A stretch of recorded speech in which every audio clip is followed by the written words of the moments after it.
Hello বন্ধুরা, কেমন আছো তোমরা সবাই? সেদিন গেছিলাম একটা অন্নপ্রাশন বাড়িতে। এই বাচ্চাটার অন্নপ্রাশন ছিল, কি কিউট না? চলো তোমাদের সাথে মেনুটা শেয়ার করি। প্রথমেই দিয়ে দিয়েছিল কাটলেট, ভেটকি কাটলেট। তার সাথে দিয়েছিল কাসুন্দি ও স্যালাড। তারপরে দিয়েছিল শাক, পোস্ত দিয়ে শাক ভাজা। তারপরে চলে এলো ভাত, ভেজ ডাল, সাথে তোপসে ফ্রাই। আমার কিন্তু তোপসে ফ্রাই খেতে খুব ভালো লাগে। তোমরা কে কে তোপসে ফ্রাই খেতে ভালোবাসো জানিও। তারপরে পাতে পড়ে গেছিল পটল চিংড়ি।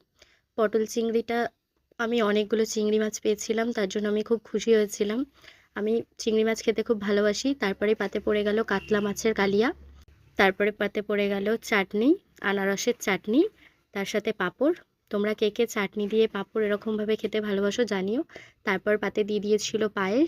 তারপর দিয়ে দিয়েছিল রসগোল্লা। আমি রসগোল্লা খেতে খুব একটা পছন্দ করি না। তারপরে দিয়ে দিয়েছিল কালাকাঁদ সন্দেশ।